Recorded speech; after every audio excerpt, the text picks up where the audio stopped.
സർപ്രൈസുകൾ കൊടുക്കുന്നതും കിട്ടുന്നതും നമുക്ക് എല്ലാവർക്കും വളരെ സന്തോഷമുള്ള കാര്യമല്ലേ. അങ്ങനെ എനിക്ക് കിട്ടിയൊരു കുഞ്ഞു വലിയ സർപ്രൈസിൻ്റെ കഥയാണിന്ന്. അപ്പോൾ എൻ്റെ ഷോപ്പ് തുടങ്ങിയിട്ട് ജനുവരി 24 ആയപ്പോൾ ഒരു വർഷം കഴിഞ്ഞിരുന്നു. കല്യാണത്തിൻ്റെ തിരക്കും കാര്യങ്ങളൊക്കെ ആയിട്ട് അതിന് ചെറിയ, അതായത് ആഘോഷങ്ങളൊക്കെ വളരെ ചുരുക്കി ചെയ്യാം എന്നുള്ളൊരു പ്ലാനിലായിരുന്നു ഞാൻ. പക്ഷെ ഞാൻ പോലും അറിയാതെ ഷോപ്പൊക്കെ ഡെക്കറേറ്റ് ചെയ്ത് എല്ലാവരും കൂടെ ചേർന്ന്, എൻ്റെ ഫാമിലിയും എൻ്റെ ഷോപ്പിലുള്ള കുട്ടികളും എല്ലാവരും കൂടെ ചേർത്ത് എനിക്ക് തന്നിട്ടുള്ള ഗിഫ്റ്റും സർപ്രൈസും എല്ലാം കൂടെയാണ്. കേക്കൊക്കെ മുറിച്ചിട്ടുണ്ടായിരുന്നു.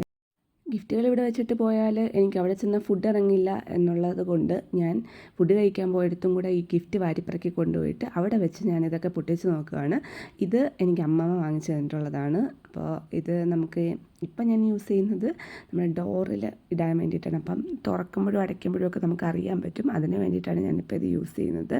അതിനുശേഷം ഇത് എന്നെ കരയിപ്പിച്ചൊരു ഗിഫ്റ്റാണ് ഗൈസ്. നമ്മൾ മേക്കപ്പൊക്കെ ചെയ്ത് തുടങ്ങുന്ന ഏതൊരു മേക്കപ്പ് ആർട്ടിസ്റ്റിൻ്റെയും ഒരു സ്വപ്നമായിരിക്കും ഹുഡ ബ്യൂട്ടിയുടെ ഒരു ഐ ഷാഡോ പാലറ്റ്. ഇതെനിക്ക് പാറു വാങ്ങി തന്നതാണ്. എന്നെ കരയിപ്പിച്ച് കളഞ്ഞു ഗൈസ്. ഞാൻ മോങ്ങാൻ തുടങ്ങിയിട്ടുണ്ട്.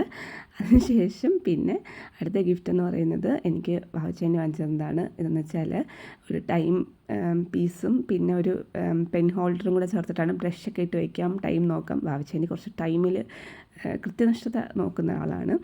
അത് കഴിഞ്ഞിട്ട് ഇത് ലക്ഷ്മി വാങ്ങിച്ചു തന്നതാണ്. അവൾക്ക് ഈവിൾ ഐയിൽ ആ ലോക്കറ്റിൽ ആ സാധനത്തോട് വളരെ വിശ്വാസമുണ്ട്. അതുപോലെ തന്നെ എനിക്ക് വിശ്വാസമുണ്ട്. ഇത് ഏറ്റവും പ്രിയപ്പെട്ടൊരു ഗിഫ്റ്റാണ്.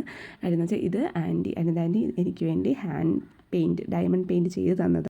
നമുക്ക് വേണ്ടിയിട്ട് ഒരാൾ സമയവും എഫേർട്ടും ഒക്കെ ഇട്ട് ഒരു സംഗതി ഉണ്ടാക്കി തരാമെന്ന് പറഞ്ഞാൽ തന്നെ ഒരു വലിയ കാര്യമല്ലേ. പിന്നെ എനിക്ക് കേക്ക് വാങ്ങി തന്നത് എൻ്റെ ചിറ്റയാണ്. അപ്പോൾ എല്ലാം കൊണ്ട് ഞാൻ വളരെ വളരെ ഹാപ്പിയാണ് ഗൈസ്. അപ്പോൾ അടുത്തൊരു വീഡിയോ കാണും വരെ ബൈ ബൈ.